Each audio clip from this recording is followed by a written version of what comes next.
Hello दोस्तों, फिर से हाजिर हूँ एक और इम्पोर्टेंट वीडियो के साथ। जल्दी से इस वीडियो को देख लीजिएगा क्योंकि 3 मार्च को आने वाला बायोलॉजी का पेपर हमें मिल चुका है। सेम टू सेम ऐसा ही पेपर बोर्ड परीक्षा में आने वाला है 3 मार्च को। तो वीडियो को अंत तक जरूर देख लीजिएगा और इस पेपर को पूरा सॉल्व कर लीजिएगा। बहुत ही इंपॉर्टेंट वीडियो है, तो वीडियो को अंत तक जरूर देखिएगा। पसंद आए तो लाइक कीजिएगा, ज़्यादा से ज़्यादा हो सके शेयर कीजिएगा, नए हो तो सब्सक्राइब जरूर कीजिएगा।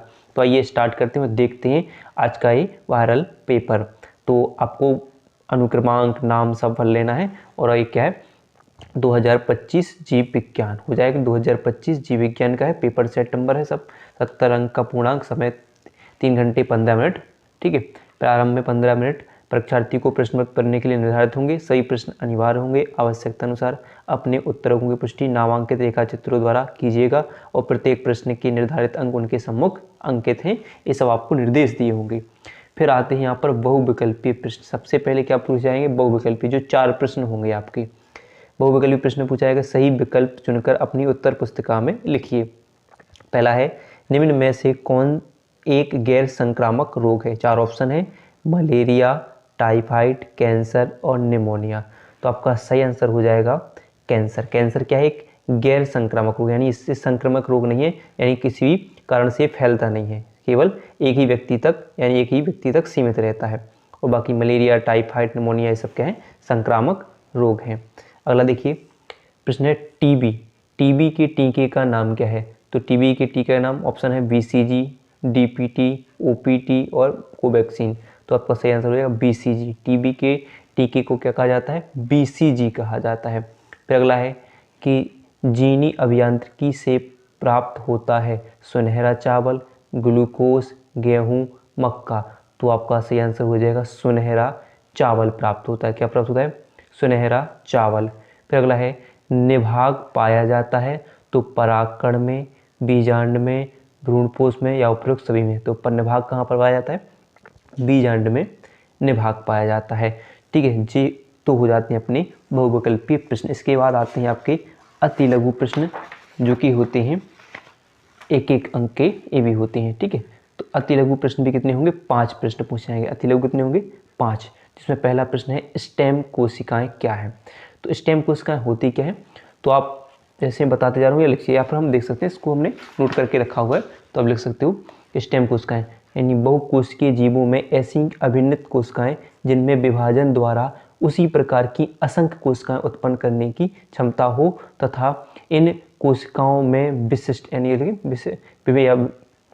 कोशिकाओं से अन्य विशिष्ट कोशिकाएं बन सकें, क्या कहलाती हैं, स्टेम कोशिकाएं कहलाती हैं। यानी ऐसी कोशिकाएं जिनसे असंख्य कोशिकाओं का उत्पन्न किया जा सके, भी क्या कहलाती हैं, स्टेम कोशिकाएं कहलाती हैं। ठीक है, तो स्टेम कोशिका।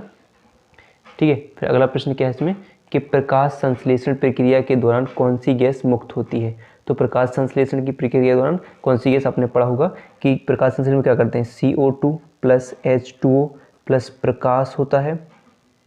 ठीक है, प्रकाश होता है और क्लोरोफॉर्म, ठीक है, क्लोरोफिल होता है, क्लोरोफिल, और साथ में क्या निकलता है, C6H12 यानी C6H12O6 यानी ग्लूकोज बनता है और साथ में ऑक्सीजन गैस निकलती है। तो कौन सी गैस निकलती है, ऑक्सीजन गैस निकलती है। प्रश्न है कि लीडिंग कोशिका के क्या कार्य है। लीडिंग कोशिका भी इंपॉर्टेंट प्रश्न है, पढ़ लीजिएगा। लीडिंग कोशिकाएं क्या होती हैं, कि अगर आप लिख सको तो क्या लिखोगे कि लीडिंग कोशिकाएं नर लिंग हार्मोन्स यानी एंड्रोजेंस यानी टेस्टोस्टेरोन हार्मोन्स के कह सकते हैं का रक्त में श्रावण करती हैं। तो लीडिंग कोशिकाएं क्या होती हैं, नर लिंग हार्मोन्स एंड्रोजेंस का रक्त में श्रावण करती हैं, इसको ध्यान रख लेना। फिर अगला देखिए, पात्रे निषेचन क्या होता है। तो पात्रे से जानते हो कि मान लीजिए कोई भी स्त्री है, स्त्री के अंडाशय से क्या की जाए, कि स्त्री के अंडाशय से, यानी इस विधि में लिख दोगे, इस विधि में स्त्री के अंडाशय से क्या निकाल लिया जाए, कि अंडाणुओं को निकाल लिया जाए।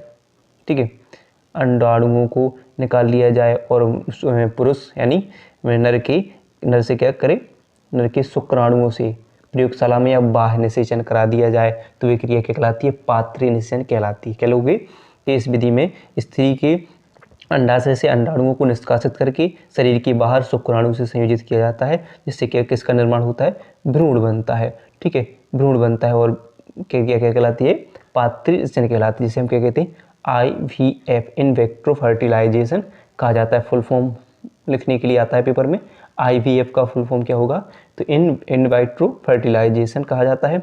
ठीक है, IVF। फिर अगला है आनुवांशिकता की इकाई, तो आनुवांशिकता की इकाई जीन होती है। ठीक है, आनुवांशिकता क्या है, जीन है। फिर ठीक है, फिर आपको ध्यान रखना अगला क्वेश्चन है जो इम्पोर्टेंट प्रश्न होगा, एक चित्र है, मानव शुक्राणु का नामांकित चित्र बनाने के लिए आएगा 2 अंक में, तो आप बना सकते हो कि उनके मानव शुक्राणु का चित्र आप, ठीक है, इस प्रकार होता है। ठीक है, मानव शुक्राणु, ठीक है, शीर्ष होगा, मध्य भाग होगा, मध्य खंड होगा, पूंछ होगी, ये सब भाग उसमें आता है। तो आपको बना लेना है मानव शुक्राणु का नामांकित चित्र बनाने के लिए अपनी किताब में देख लेना अच्छे से, उसके पार्टों को भी दर्शा देना अच्छे से। ठीक है, तो अगला प्रश्न होगा मेंडल के प्रभाविता नियम का वर्णन कीजिए। तो मेंडल का प्रभाविता नियम क्या होता है कि अगर मान लीजिए जब कोई दो विपरीत लक्षण वाले जोड़े को ध्यान में रखें, कोई दो विपरीत लक्षण, इस वाले में कैपिटल TT स्मॉल tt, यानी दो विपरीत लक्षण वाले विपरीत लक्षणों को ध्यान में रखकर इनके बीच अगर हम क्रॉस कराते हैं तो हमें क्या करता है, क्या प्राप्त होता है, इनमें केवल प्रभावी लक्षण प्राप्त होते हैं। तो क्रिया क्या कहलाती है, क्या कहलाता है नियम, प्रभाविता का नियम कहलाता है। क्या लोगे कि जब दो विपरीत लक्षणों के जोड़े को ध्यान में रखकर इनके बीच क्रॉस कराया जाता है तो पहली पीढ़ी में हमें केवल क्या, प्रथम पीढ़ी में क्या प्राप्त होता है, हमें केवल प्रभावी लक्षण प्राप्त होते हैं। कैसे, तो अगर मान लीजिए इनका हम अर्धसूत्री विभाजन करें तो इनको अलग अलग करके लिख सकते हैं। ठीक है, और इनके बीच में निश्चयन कराएं तो हर बार तुम्हें कैपिटल T स्मॉल t प्राप्त होगा, कैपिटल T स्मॉल t प्राप्त होगा। ठीक है, होगा कि नहीं, तो आप कह सकते हो कि प्रथम पीढ़ी यानी F1 पीढ़ी में तुम्हें क्या प्राप्त हुआ कि कैपिटल T स्मॉल t यानी प्रभावी लक्षण के प्रभाविता को दर्शाएंगे। ठीक है, तो ये प्राप्त होता है। फिर प्रश्न आ जाएगा कि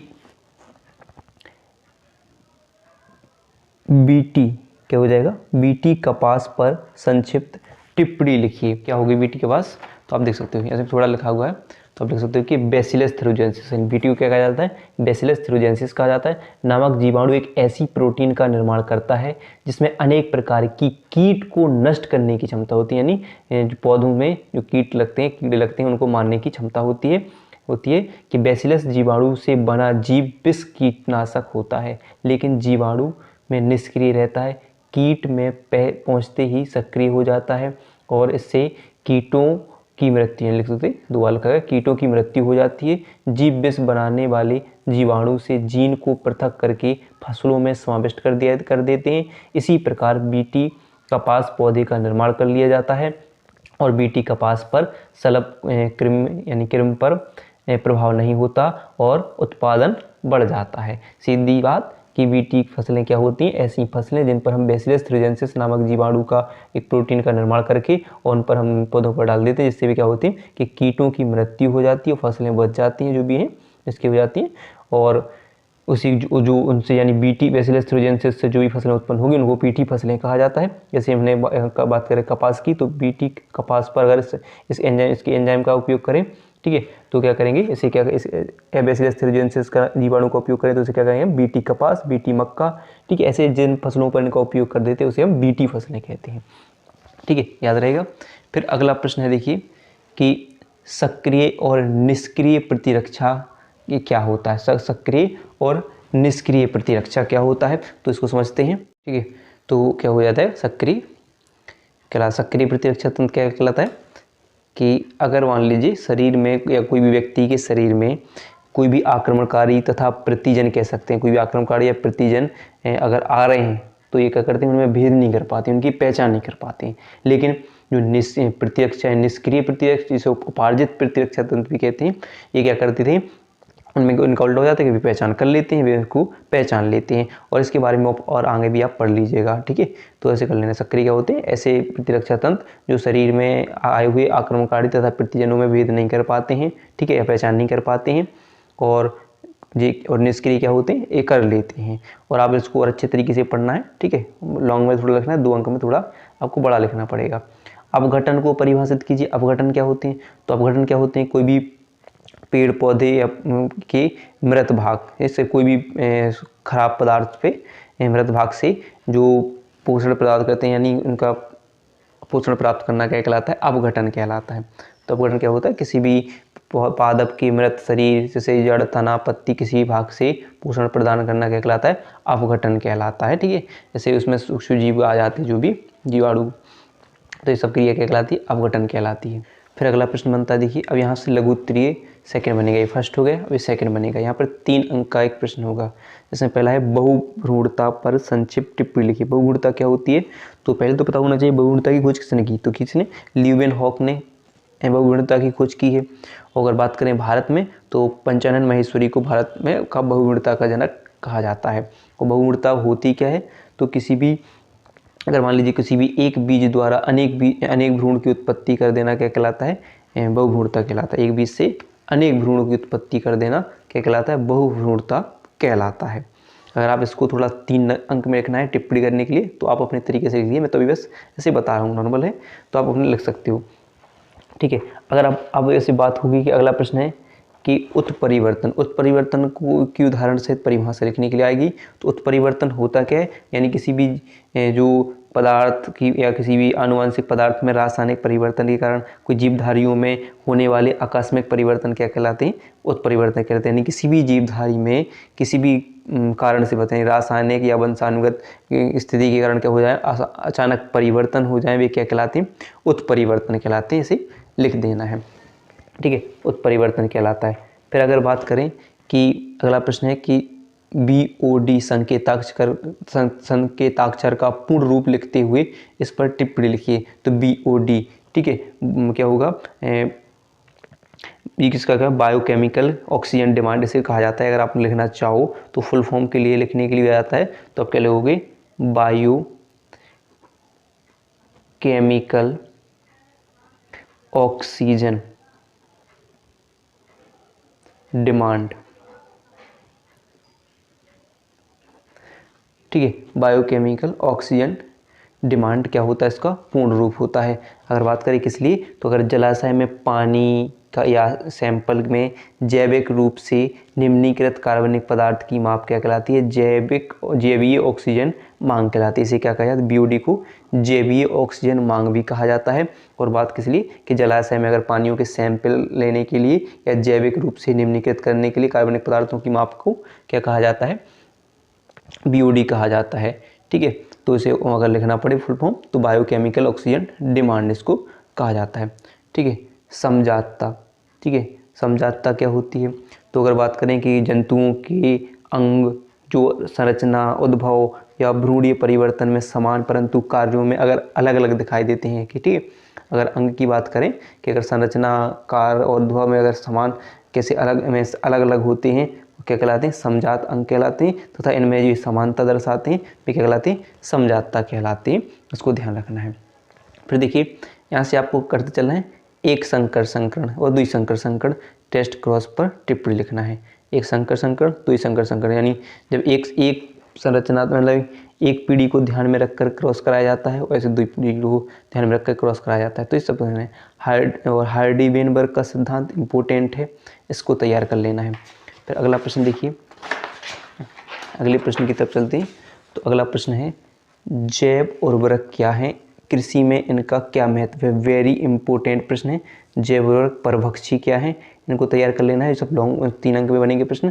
फिर एक प्रश्न बनेगा आपका 6वां, जिस पर आएगा आपको कि निम्नलिखित से आप क्या समझते हैं, जीवन की उत्पत्ति, आदि मानव, संक्रामक रोग, डार्विनवाद।